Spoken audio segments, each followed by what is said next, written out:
I was at boarding school in Bury St Edmunds in Suffolk, and my name, Motson, quickly became abbreviated to MOTTY, and I think I've been called that probably for the rest of my life. I think at the back of my mind I perhaps did have an ambition maybe to one day be a broadcaster.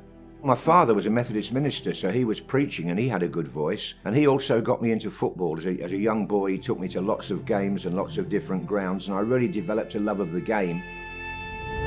I came through the front doors of the old broadcasting house as a young journalist straight from the Sheffield Morning Telegraph, and they took me to the sports room, and they first of all thought I might become a producer, and then they thought, let's try him as a voice, and then they said, well look, you know, we're going to try you out as a commentator. And it started on the 9th of October 1971 with a forgettable match at Liverpool, which was a 0-0 draw with Chelsea, and the commentary was even more forgettable, and from a pretty uncertain start I stumbled along from there.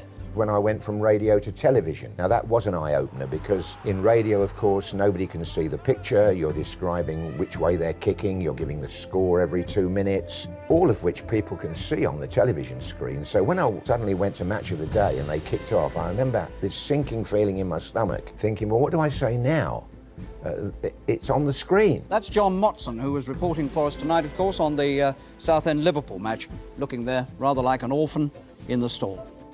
That Hereford game came along, of course, you know, Ronnie Radford and all that. There are 15,000 people in this ground. It's packed to capacity. A lot of people without tickets, and that's just one of them. That match got elevated to the top of the show at a time when I should have been right down at the bottom, really. This is George, the substitute. Oh, turning well. Malinder. Do you genuinely think that if that goal hadn't been scored, that game hadn't happened, you wouldn't be sitting here now? No, if Ronnie Radford's shot had hit the bar and come out, I wouldn't be sitting here now. That's why whenever I see it, I just pray the goalie doesn't save it or something. Radford. Now Tudor's gone down for Newcastle. Radford again. Oh, what a goal! What a goal! Radford the scorer. Ronnie Radford.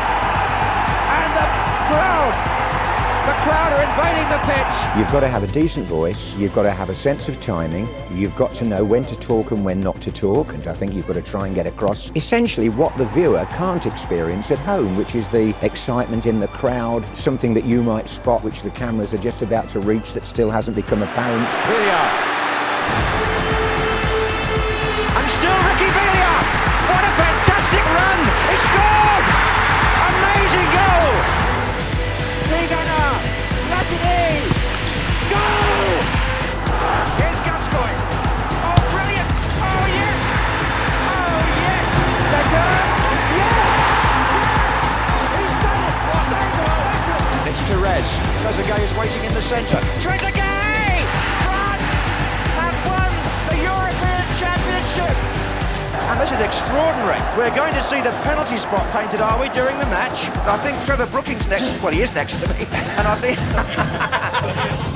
After a career spanning 5 decades, the BBC football commentator, the incomparable John Motson, has decided it's time to set down that microphone at the age of 72. John has that quality of being just there for you, like he's in the front room, sitting on the sofa with you, talking about the game on the television. So many people have memories of certain football matches over such a period of time, and he's been an integral part of that memory. Ladies and gentlemen, please put your hands together for the irreplaceable John Motson.